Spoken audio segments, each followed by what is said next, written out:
فماذا يا أبا الوليد؟ هو نبأ ممالك الإسبان يا مولاي. فما الجديد فيه؟ رجوع الملك ألفونسو إلى قشتالة، إلى عرش أبيه فيها بعد موت الملك سانكو. ولا أحسب أن ألفونسو قد غادر طليطلة التي جاءها طريدا إلا وقد توثقت صلته مع صاحبها ابن ذي النون. لا ثقة بألفونسو، فإن ذهب إلى طليطلة لاجئا في يومه فإنه سيرتد إليها محاربا مجتاحا في غده. نقلت إلينا العيون في قصر ابن ذي النون أنه عقد تحالفا مع ألفونسو للحماية ضد ممالك الأندلس، وخص إشبيليا بالذكر. بيننا وبين قشتالة في عهد فرديناندو عهد وميثاق، فهل يميل ألفونسو عنا إلى ابن ذي النون؟ هو من المكر بحيث يحوز الأمرين معا أو يتخلى عنهما معا. لماذا لا نسبق إليها يا مولاي؟ كنت تريد مرسية، وها أنت الآن تريد مملكة طليطلة كلها. لأضعها تحت ظل عرشك. لكل أمر أوان، أما اليوم فلنرقب ما يكون من ألفونسو في عودته إلى قشتالة. هذا هو بيدرو يا سيدي، قبضنا عليه مختبئا هاربا بخيانته لكم، فقدمنا به عند قدميك لينال جزاءه العادل، جزاء خيانته لكم وموالاته سانكو. سيدي صاحب الجلالة. اصمت يا بيدرو، لا تتكلم إلا حين يؤذن لك، فالكلام لنا الآن في هذا الأمر. لم يكن الدون بيدرو خائنا، أليس كذلك؟ لم يكن الدون بيدرو خائنا، بل كان مواليا لمن يجلس على هذا العرش ومخلصا في ولائه له. كان بيدرو مخلصا في ولائه لأبي فرديناندو حين كان على هذا العرش،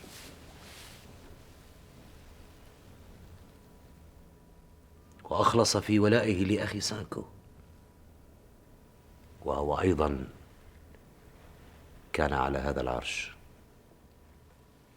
ولاء بيدرو لمن يكون على عرش قشتالة،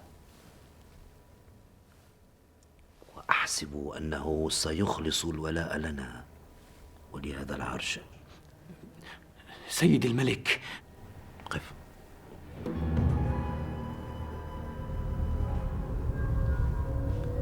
سنبحث الآن في ولائك وتكفر عن خطيئتك بما نطلب منك. وإن كانت حياتي يا سيدي؟ لا تخادع، وإلا ما هربت كي تنجو بحياتك. قلت لي إن أخانا الأصغر قادم إلى هنا للقائنا. هذا ما جاءت به رسله يا سيدي. متى يصل؟ قارب حدود قشتالة. توحدت لنا الممالك الإسبانية ولم يبقى خارج ملكنا سوى جليقيا، ويلهو بها أخانا الصغير. حين تلقاه تفاوضه على هذا الأمر. فاوضه؟ الممالك لا تدار وتحكم بهذا. لن ألقاه لأنه لن يصل إلى هنا. ماذا يقصد جلالة الملك؟ قبل أن يصل أخانا الملك غارسيا سيعترض الدون بيدرو طريقه بثلة من الجند يقتادونه ومن معه إلى السجن، ويوضع هو في سجن منفرد صعب الوصول إليه.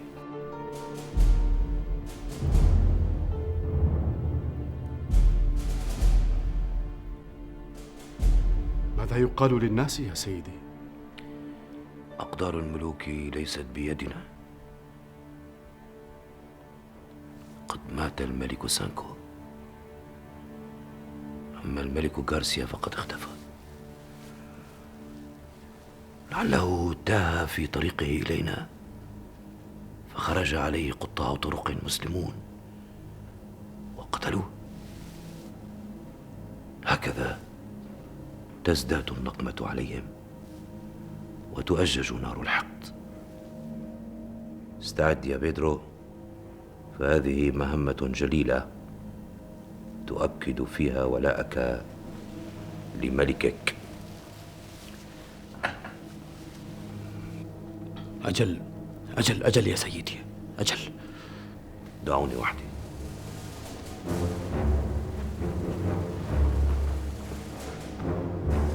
منذ زمن لم أغادر جدران القصر، وذكر المغرب جعلني في شوق للخروج إلى هذا الخلاء. أريد أن أسمع منك ذكر المغرب، فقل. ليس عندي الكثير، فلم ألق هناك إلا نفرا من أولئك الذين تريد سماع حديثهم.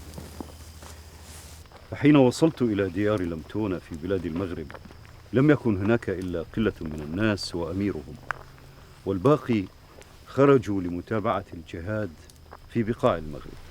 أيسمون أنفسهم المرابطين؟ من قوله تعالى: بسم الله الرحمن الرحيم: يا أيها الذين آمنوا اصبروا وصابروا ورابطوا واتقوا الله لعلكم تفلحون. صدق الله العظيم. أقاموا لهم رباطا وانطلقوا منه إلى الجهاد. لأي جهاد؟ في سبيل الله وتوحيد المغرب في دولة قوية تحت راية الإسلام وشريعة الله وسنة الرسول عليه أفضل الصلاة والسلام. يقدرون على هذا؟ رأيت رسوخ إيمانهم وصدقه وقوة عزيمتهم. أرى اندفاعا في إشادتك بأولئك القوم، ألأن جلهم من البربر قومك وأهلك؟ ديار الأندلس هي دياري، ومسلمو الأندلس عربهم وبربرهم هم قومي وأهلي، ولو كان الأمر خلاف ذلك لبقيت هناك وما رجعت. بوركت يا ابن قرة، بوركت. لنا حديث نواصله.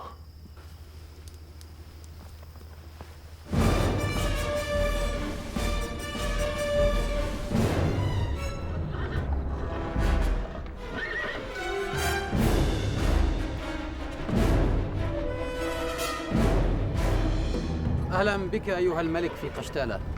سنذهب بك إلى مكان إقامتك. ما قدمت لإقامة، بل للقاء أخي الملك ألفونسو، وأرجع إلى جليقيا. سيسعى سيدي صاحب الجلالة إلى لقائك حيث تقيم. هذه أوامر سيدي ألفونسو. وما أوامره؟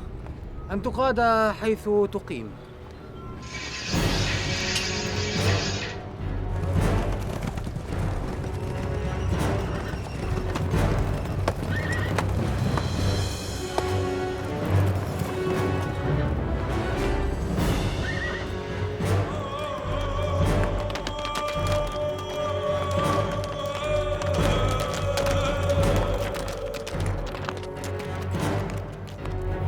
تم الأمر يا صاحب الجلالة كما أمرتم، وهو في سجن لا يعلم مكانه أحد إلا بمن تأمر أن يتصل به. لن يكون هناك اتصال إلا ما يقدم له للاستمرار في الحياة. ماذا يا سيدي إن أحضرته بين يديك وأرغمته على التنازل لك عن عرش جليقية؟ ليس من اليسير التنازل عن الحكم، وإن فعل وبقي طريقا سيثير الاضطراب والقلاقل. قد دانت لك ممالك إسبانيا، وإنك ملك إسبانيا الموحدة المتفرد بالحكم. وماذا تريد أن تقول؟ أتساءل يا صاحب الجلالة، لماذا ما زلت ترفض أن تضع تاج الملك فرديناندو، تاج ملوك إسبانيا، على رأسك؟ أن أضع هذا التاج على رأسي إلا حين أطهر هذه الأرض من آخر أندلسي فيها. أما زلت تحتفظ بخريطة طليطلة؟ وأتشوق إلى اليوم الذي أرى فيه سيدي ومولاي صاحب الجلالة يجتاحها. سأحضرها بين يدي سيدي.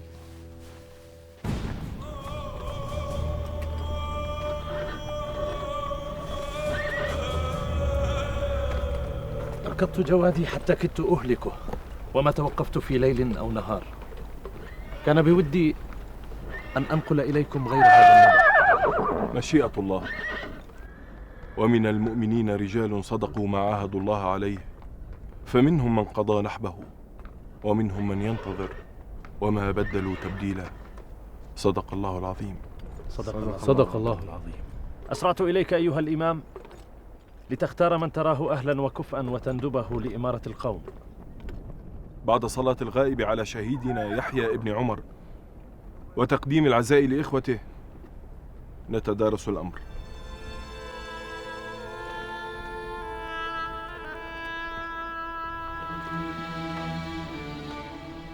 كل واحد منكم يعزى بأخي يحيى، فلست بأقرب منكم إليه رحمه الله.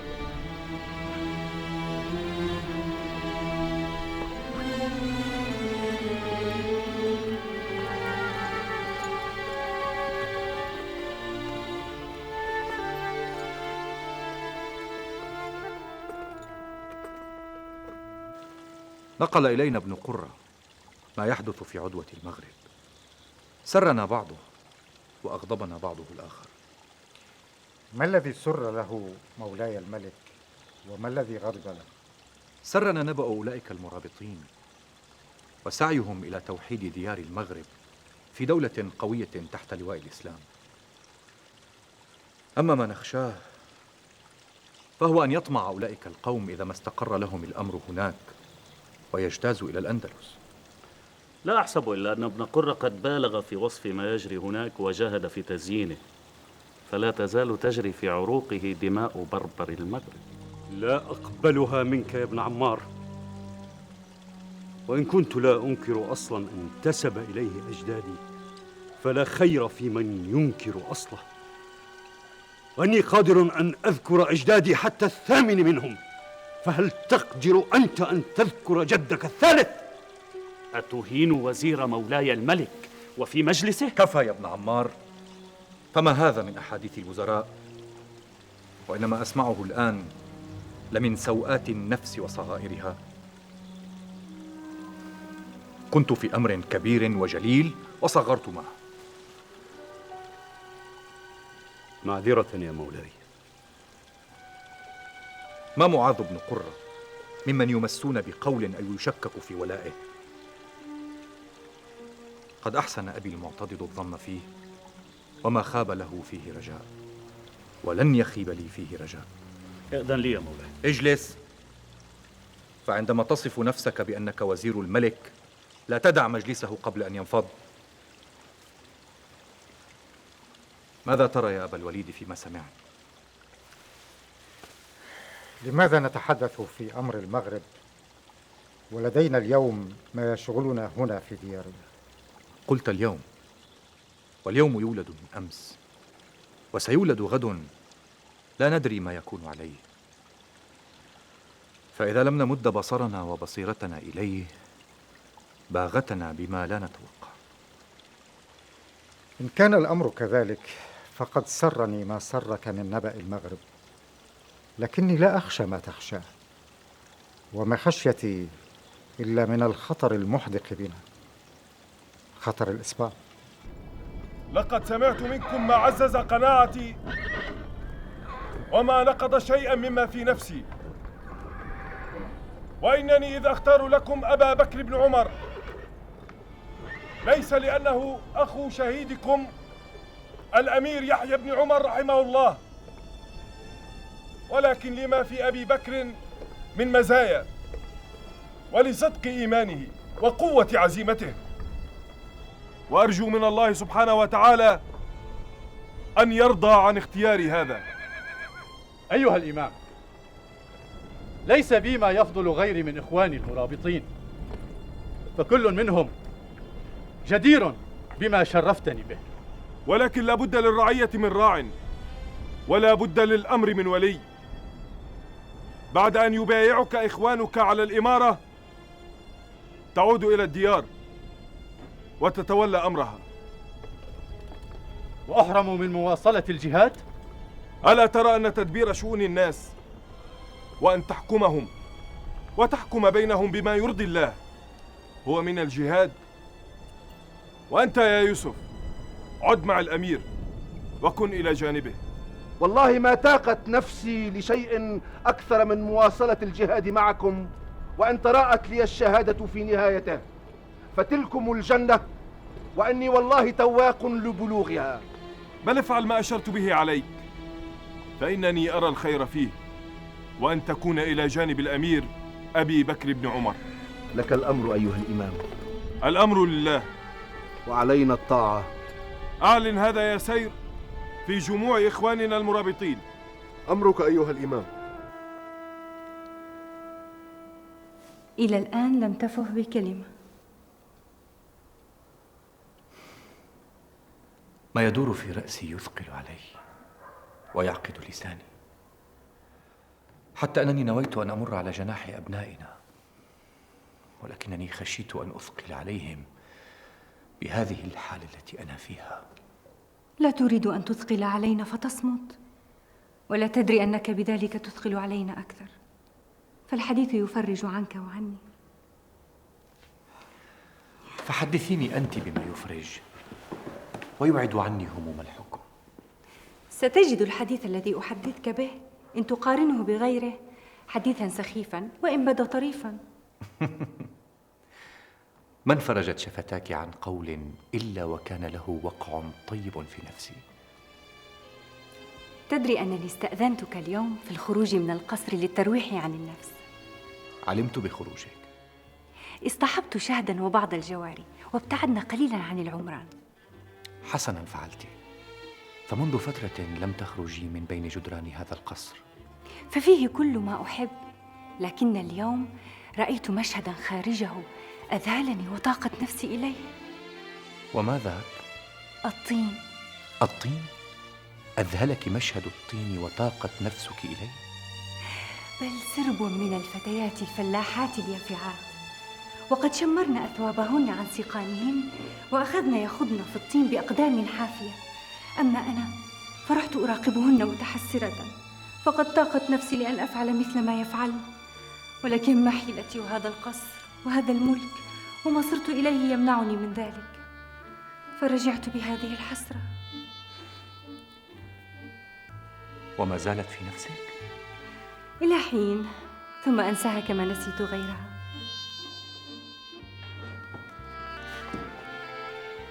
أكانت لك رغبات كتمتها ثم نسيتها؟ ما فات منها طوته الأيام، أما هذه فما زالت نفسي بها. لن تكون لك رغبة بعد هذا اليوم أعلم بها ولا تلبى. ماذا تقصد؟ دعك من هذا الآن، فقد سريت عني وفرجت كربي، وفي نفسي حاجة أقضيها. أرى أبناءنا وأجالسهم.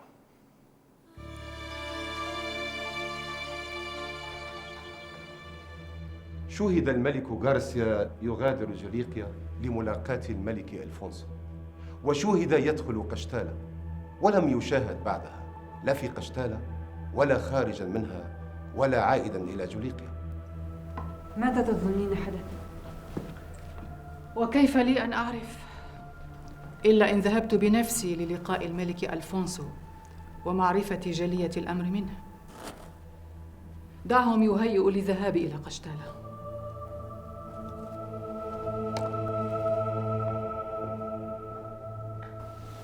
أريدك أن تهيئ عددا من الرجال التقاة تبعث بهم إلى الممالك الأندلسية لاستيفاء الجزية المستحقة المفروضة عليهم.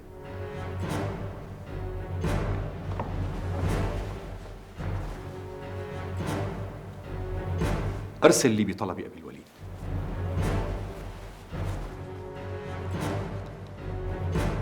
حدثته حديث الطين؟ حديث سريت به عنه. أتظنين حقا أن تلك الفلاحات الفقيرات سعيدات وهن يخضن في الطين؟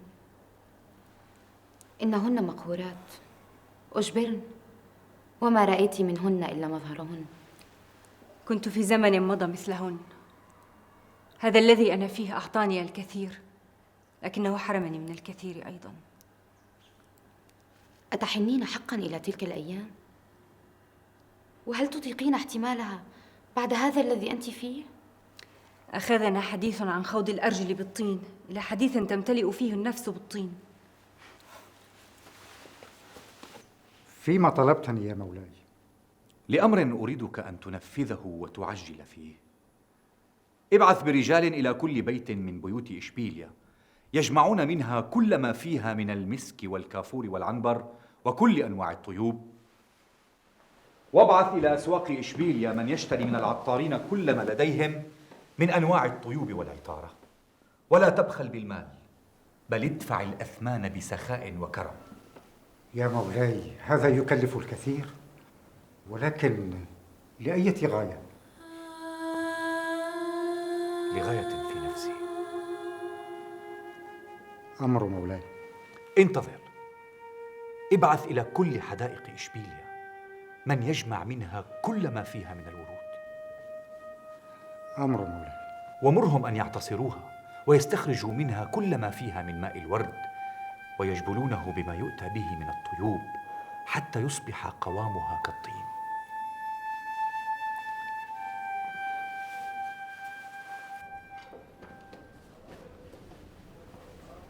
الذي أخرجك من الدير فجئت على هذه الحال؟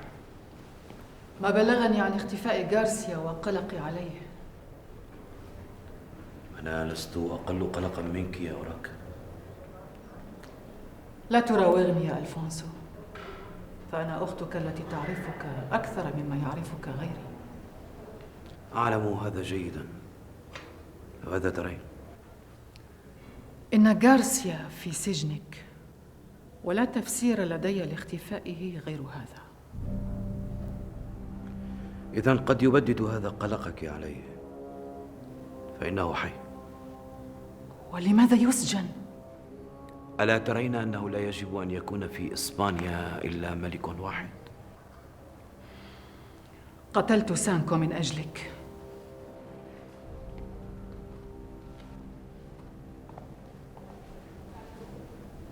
لا، بل من أجل إسبانيا. حتى لا ينازعك الملك. أما غارسيا فهو مسالم. مسالم وغير جدير بالملك. لما لا ترغمه على التنازل؟ لا يستقيم الأمر إن كان طريقا. فستبقيه في السجن إذن إلى أن يموت فيه؟ لا، بل سأخرجه بعد أن أخرج آخر أندلسي من أرض إسبانيا.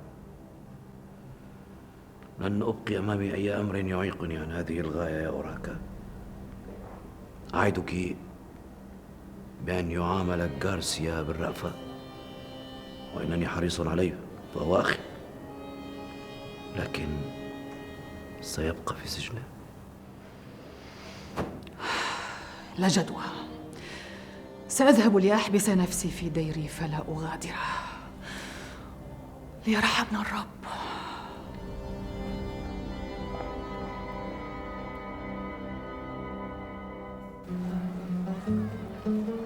تفضل.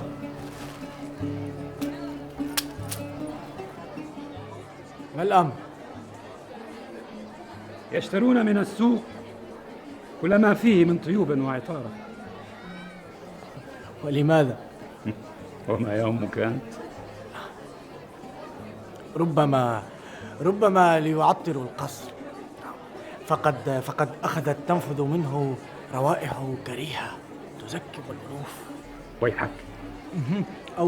أو من أجل الروميكية، نعم، التي جعلها الملك المعتمد ملكة إشبيلية، يريد أن يغرقها بالطيوب كي ينسيها وينسى أنها كانت جارية. اصمت وابتعد من هنا. سأبتعد، فكلما خرجت من الحانة والسكر سمعت ورأيت ما يعيدني للخمرة والسكر. فهو خير من هذا الصحب.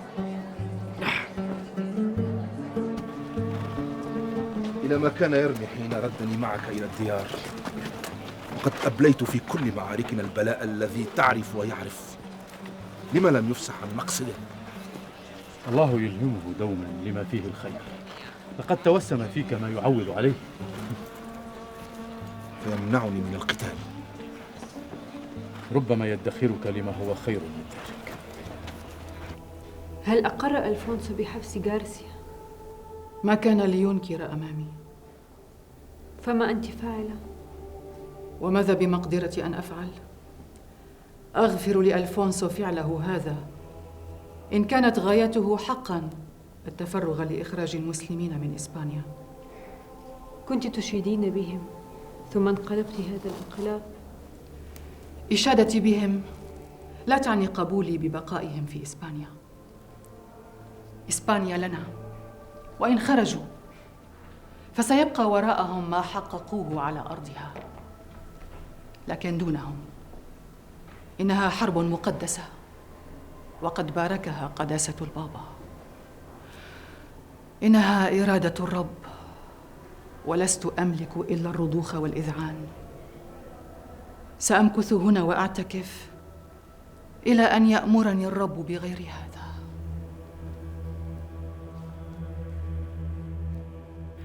حدثني عما تحقق لكم في خروجكم للجهاد، وقد طال. أحدثك بعد أن أروي شوقي إليك. خرجت مقاتلا مجاهدا وعدت أميرا. إنني متشوق للجهاد والقتال وزاهد بالإمارة. إنها إرادة الإمام ابن ياسين، وقد أجمع المرابطون عليها. وإنك أهل لها، ولكن لماذا أرجع معك ابن عمك يوسف بن تاشفين؟ إنه سر لم أدرك كنهه. ربما أراد أن يعضدك به. أما قلت نرجئ هذا الحديث بعد أن أروي شوقي إليك،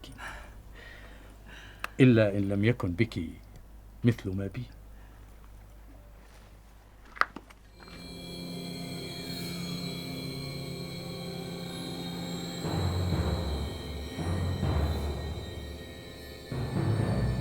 خذوا إلى صاحب الخزنة وأوفوا لمفد الملك ألفونسو ما يستحق علينا من الجزية.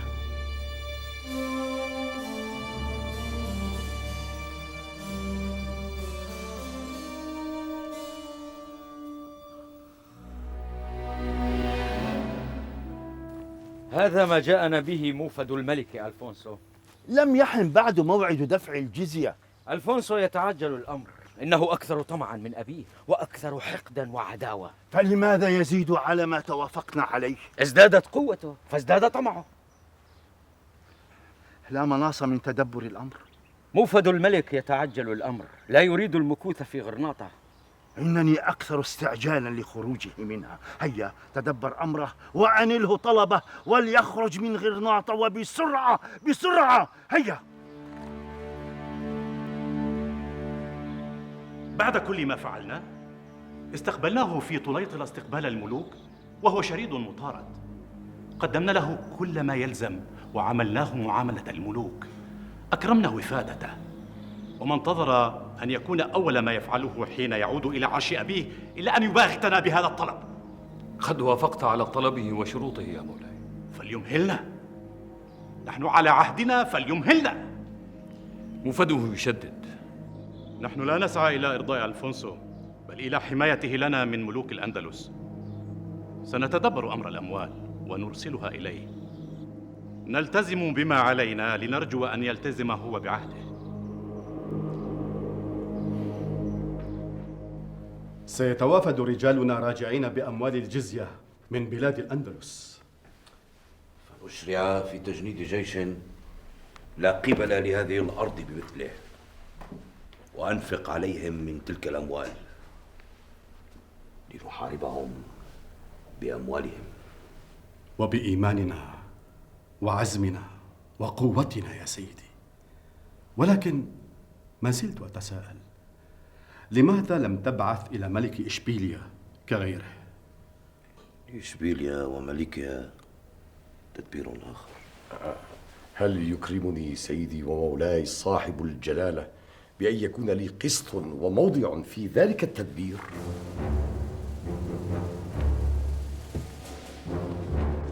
يا مولاي، سينتشر عبق وأريج وطيب عطرها في إشبيلية كلها، فما أدخل في جبلتها إلا المسك والعنبر والكافور والطيوب، وجبلت بماء الورد كما أمرت.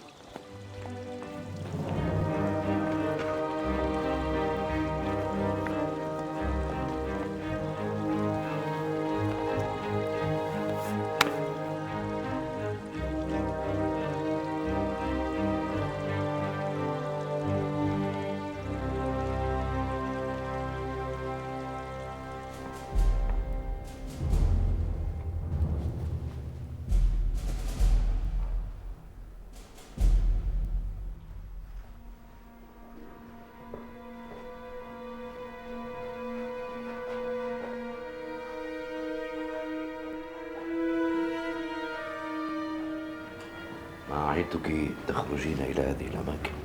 بل أخرج، لكنك لا تراني، فأنت حبيس مجلسك ولا تعرف مكانا غيره. من ذلك المكان أريد أن أصل إلى كل الأماكن يا أغنيس، فإن فعلت ستكون إسبانيا كلها امتدادا لحديقتك هذه. وفيها قرطبة. لما تذكرين قرطبة دون غيرها؟ تذكرتها أثناء جلستي هنا. تذكرت يوم ذهبت لزيارتها والتجوال فيها بإذن ودعوة من الأمير المسلم. أذكر. جلت فيها وذهلت لكل ما رأيت، وأكثر ما أذهلني جامعها الكبير، والزهراء قصرها القديم. سمعت بيومه. بنى المسلمون الجامع الكبير على ضفة نهر الوادي الكبير بأبثخ البناء والنقوش والزخرفة. فما يهمك منه؟ تركوا بجانبه كنيسة كانت تبدو صغيرة ومتواضعة. أغنيس، ما الذي يدور في رأسك؟ أتعدني إن قلت لك؟ أسمع أولا. بي رغبة أن أمكث زمنا بقصر الزهراء بقرطبة. قد فعلت هذا من قبل، ضيافة صاحب القصر. هذه رغبتي الصغرى. فما الكبرى؟ إن حبلت بابنك أن ألده في جامع قرطبة. أي رغبة هذه؟ رغبة امرأة حبلى تضع مولودا لملكها. لكنك لا تحبلين يا أغنيس. إن حدث أعرف جسدي وأعرف أنه يضج بالأجنة. سأكون يوما أما. هل تحقق رغبتي بأن أضع مولودي في جامع قرطبة؟ لن يقبل المسلمون، وسيثيرهم هذا الأمر. ترغمهم؟ كيف سترغمهم بالخروج من الأندلس إن لن تقدر على مثل هذا الأمر الهين؟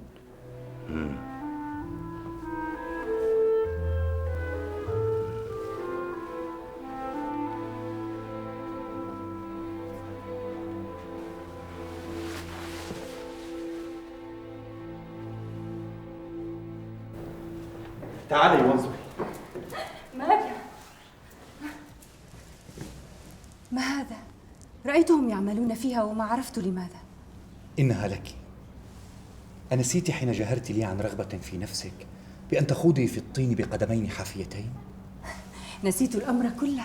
أما أنا فلم أنسى، ولم أكن لأتقاعس عن تحقيق رغبة اعتلجت في نفسك. فهاك الطين الذي رغمت. لا أدري ماذا أقول. لا تقولي شيئا، بل أسرعي إليه قبل أن يجف، فإن قوامه رقيق. وما قوامه؟ قوامه من طيوب إشبيليا. المسك والكافور والعنبر جبلت بماء الورد. سأخذ معي بعض الجواري، فلا يمتعني أن أخوض في الطين وحدي.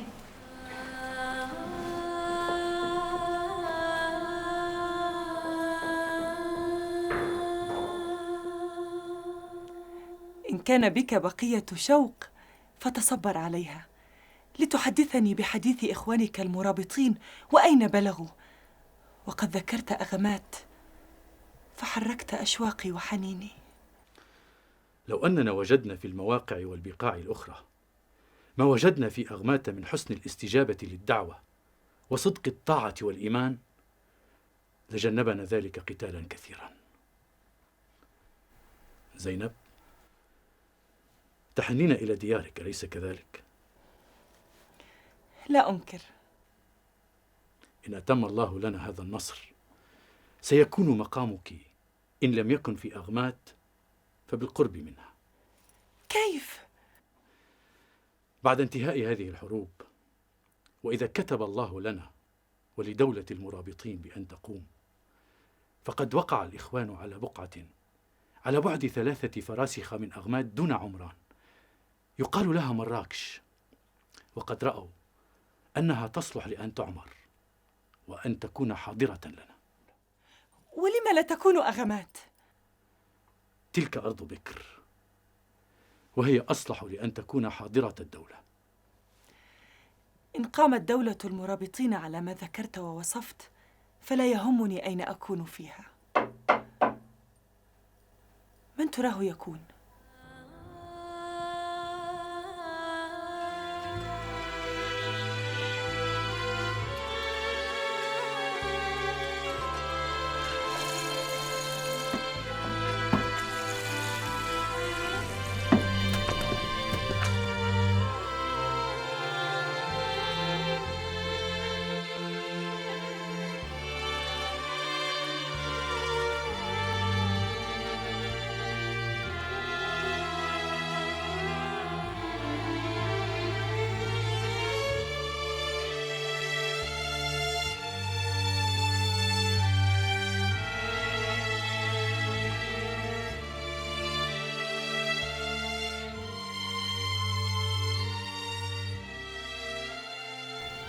رقت محاسنها ورق قوامها، فتكاد تبصر باطنا من ظاهري، وتمايلت كالغصن في دعص النقى، تلتف في ورق الشباب الناظر، يندي بماء الورد مسبل شعرها، كالطل يسقط من جناح الطائر.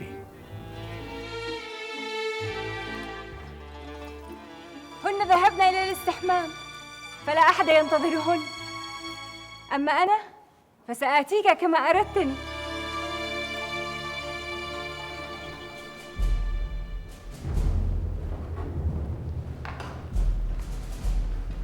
ما ذكرت قرطبة على هذا النحو من قبل. كنت تكثر من ذكر إشبيليا وتشدد على ذكر طليطلة. وما غابت إحداهما عن خاطري. لا يهم ما أسبق وما أؤخر. طليطلة لما تمثله لنا، وإشبيليا لما هي عليه من الثراء بين ممالكهم العائلة للسقوط. أما قرطبة فلا تنسوا أنها كانت أول حاضرة لإمارتهم وخلافتهم وملكهم، فإن انتزعت منهم ابعثوا عيونا إلى داخل قرطبة يجولون فيها ويأتون بكل ما يهمنا. ما الذي يجري في القصر وأنت من أهل القصر؟ لست من أهل القصر، أنا من رجال المجلس. أحقا ما سمعناه؟ في إشبيليا ألسنة تقول وأذان تسمع، فما الذي تسأل عنه؟ أسأل عن يوم الطين.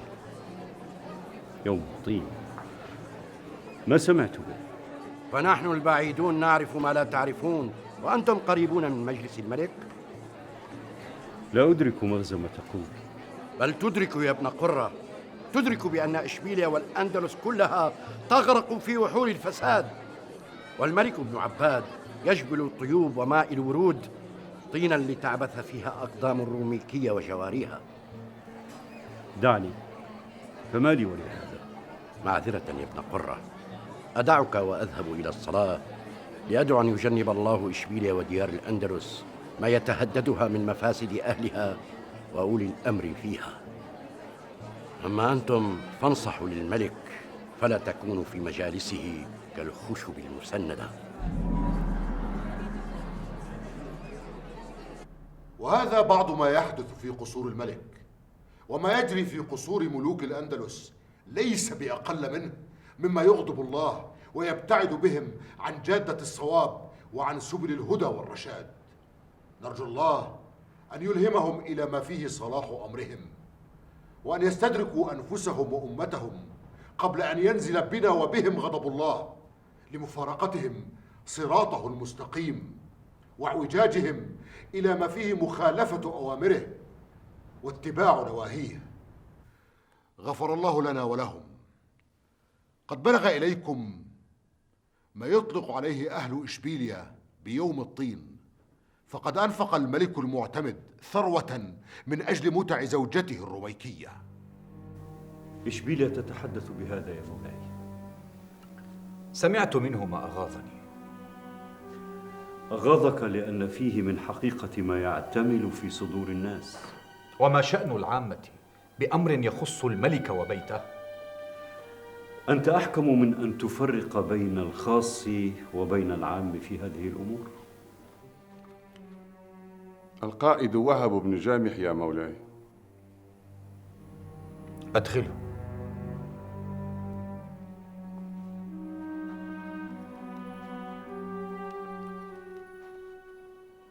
السلام على مولاي المعتمد بن عباد. وعليك السلام. فأنت وهب بن جامح. أخال أن مولاي الملك نسيني. لا، لكنك تغيرت علي قليلا. إنه الزمن يا مولاي أقوى منا وما لنا حيلة فيه. كنت في خدمة أبي المعتضد بالله، ومن قادة جيشه رحمة الله عليه. أوكلك أمر الشرطة في إشبيلية، فقد استشرت فيها أمور لا ترق لنا، وامتدت فيها ألسنة كالثعابين تؤذي وتلدغ. أجل يا مولاي. كنت مخلصا في خدمة أبي، وستكون مخلصا في خدمتنا. أرجو أن أكون موضع ثقة مولاي. واجبك تعرفه. أرجو الله أن يقدرني عليه يا مولاي. فاذهب إذن لأدائه. ليس بهذا يا مولاي. استمعنا إليك فلا تزد فيما لا حق لك فيه. إنما أنا ناصح مخلص النصيحة. أعرف هذا، وأنا ملك عليه أن يحكم، وإنني أكثر الناس لينا في مقتضى اللين، لكنني أكثرهم تشددا حينما يقتضي الأمر الشدة.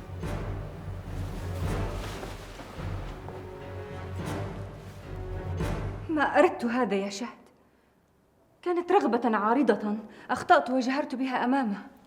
ما كان ليغفل رغبة لك. وعلي أن أحتمل وطأ ما يجره هذا الحب من ألسنة أهل إشبيلية في مجالسهم العامة والخاصة، ما لهم ما يكون بين الزوجة وزوجها. إنما هو بين الملك ورعيته، فإنهم يرون أن ما ينفقه الملك يشبى من الرعية، ولكنهم لا يملكون الجرأة على مواجهة مولاي الملك، فيصبون نقمتهم علي. لماذا؟ ألأنني كنت جارية، ولو كنت سليلة ملوك لما استكتروه علي، وكأنني خميرة الفساد في قصور الملوك. هذا حديث مر، ومرارته تملأ نفسي.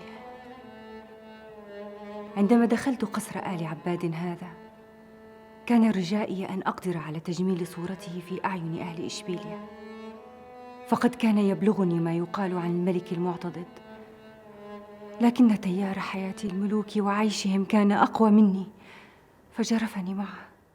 الناس يتبدى لهم الظاهر، فلا يدرون ما في مكامن النفس. اللعنة عليهم، كان طينا من المسك والعنبر وماء الورد، أرادوه لي وحلا وعلقما في النفس.